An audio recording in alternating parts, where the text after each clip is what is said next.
Nanganganib na raw maubos ang populasyon ng ilang uri ng tuna ayon sa ulat ng grupong Greenpeace. Natuklasan kasing maging ang mga maliliit pang tuna hinuhuli at imidebenta na. Balita hatid ni Pia Arcangel.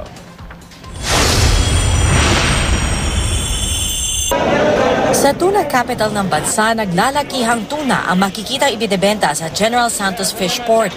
Pero may iba pang natuklasan sa investigasyon ng grupong Greenpeace. Barilison to, di ba? Barilison. Yung 1 kilo nito, mga 7 piraso.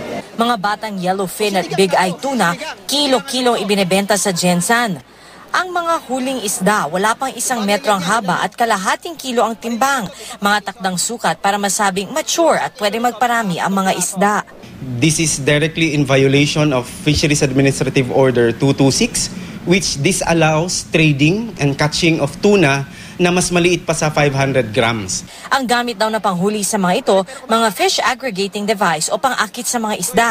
Sinamahan pa yan ng mga pinong lambat na ginagamit din ng ilang mangingisda sa ibang lugar para makahuli ng maliliit na isda. Itinaon ng Greenpeace ang paglalabas ng resulta ng investigasyon nito sa isinasagawang pulong ng Western and Central Pacific Fisheries Commission sa Samoa. Sa impormasyong inilabas ng komisyon, lumabas na maliit na lang ang porsyento ng Pacific Blue Tuna at Big Eye Tuna kung ikukumpara sa original spawning biomass nito o yung orihinal na dami ng mga isdang may kakayahang magparami. Kaya nais ng Greenpeace na ipagbawal ang paggamit ng mga fish aggregating device at mga pinong lambat sa pangingisda.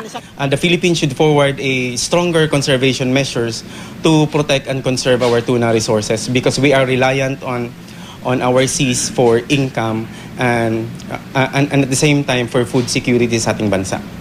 Sabi naman ng taga Bureau of Fisheries and Aquatic Resources na nakausap ng GMA News, di raw talaga maiiwasang humalo sa lambat ang mga bata pang tuna sa mga tipikal na huling isda gaya ng mackerel at galunggong. Pagkain daw kasi ng mga tuna ang mga galunggong.